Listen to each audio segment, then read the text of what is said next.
Let's be honest, selling a home, for most people, those words bring up feelings of, stress, uncertainty, and just months of painful waiting. It's one of the few things in our on-demand world that's still kind of stuck in the past. But what if you could change all that? What if selling your home was as easy as clicking a button? Well, that's the revolution that a company called Opendoor is promising. I mean, you know the drill, right? The constant cleaning for showings that pop up at the last minute, the repairs you have to shell out for up front, all that nail-biting negotiation, and then the waiting, just hoping the buyer's loan goes through. It's a total gauntlet. And when you put the old way next to the Opendoor promise, wow, the difference is just night and day. A traditional sale can easily take 3 months, and it's full of uncertainty. Opendoor's pitch? A solid, all-cash offer in a matter of days, all done online. This is the big disruption they're selling, swapping that slow, manual headache for pure speed and certainty.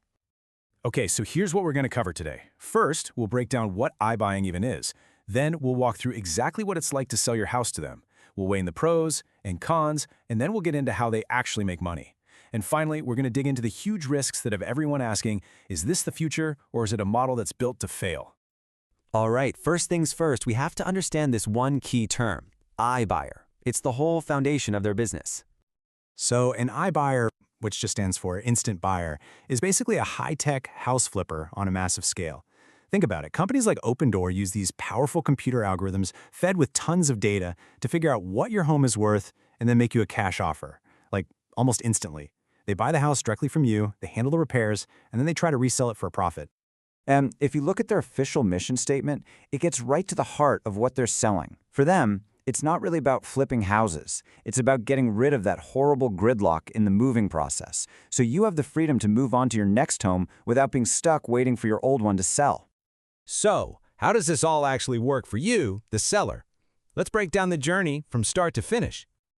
It all starts on their website. You just plug in your address and a few details about your house. Their algorithm gets to work and spits out a preliminary offer. If you like what you see, the next step is a virtual walkthrough to check out the home's condition.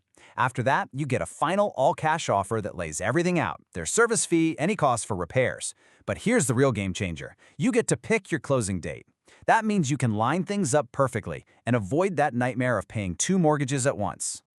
Okay, but a process this different, well, it's not going to be perfect, right? There are always trade-offs. So let's really dig into the good and the bad for a seller. On one hand, the advantages are huge. You get incredible speed, the certainty of a guaranteed cash sale, and just amazing convenience. No staging, no strangers walking through your house, no fixing things up beforehand. But, and there's always a but, that convenience comes at a price. Your offer might be a bit lower than what you could get on the open market, and you're paying a service fee on top of any repair costs. At the end of the day, you're paying a premium for all that speed and simplicity. Which leads us right to the multi-billion-dollar question. How does a company that's buying and selling thousands of homes actually make money? You might think it's just about buying low and selling high, but their business model is actually a little more complex than that. Opendoor really has 3 main ways it makes a buck. First, there's that service fee they charge the seller. Second is the classic profit margin they hope to make when they resell the house. But the third piece, and this is a big one, is making money on all the attached services. They try to keep you in their ecosystem by offering title insurance, escrow, and even their own home loans. Now, that service fee usually lands right around 5%. And yeah, that number looks a lot like a traditional real estate agent's commission. But Opendoor would argue you're paying for something totally different. You're not paying for marketing, you're paying for a guaranteed cash sale and total control over your timeline. Okay, but this is where the story gets really dramatic. Because selling convenience is one thing. Actually making money doing it, well, that's a high-stakes game with razor-thin margins. At first glance, the numbers are just staggering. In 2023, Opendoor brought in $6.9 billion in revenue. That's proof that a ton of people are using this service. But revenue, that's only one side of the story. Because on the other side of the ledger, the company lost $275 million that same year. And believe it or not, that was a huge improvement over the year before when they lost $1.4 billion. This is the fundamental problem of the business. They can bring in massive amounts of cash, but actually being profitable, that's been a whole other story. And you don't have to look far to see that people are skeptical. As this user on Reddit put it pretty bluntly, when you see consistent losses like that, it makes a lot of people question if the basic idea can even work financially. So what's driving all these losses? Well, it boils down to a few major risks.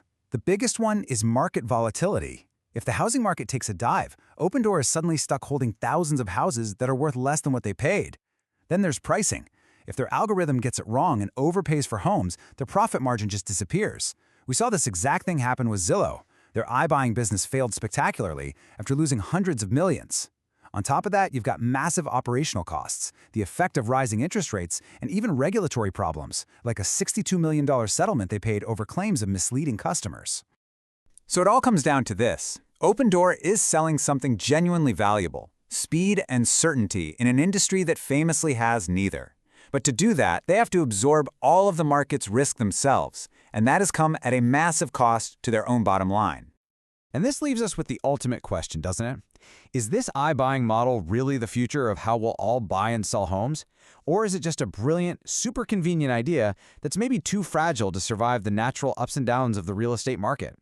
The answer to that is going to shape not just one company, but maybe the biggest financial decision most of us will ever make.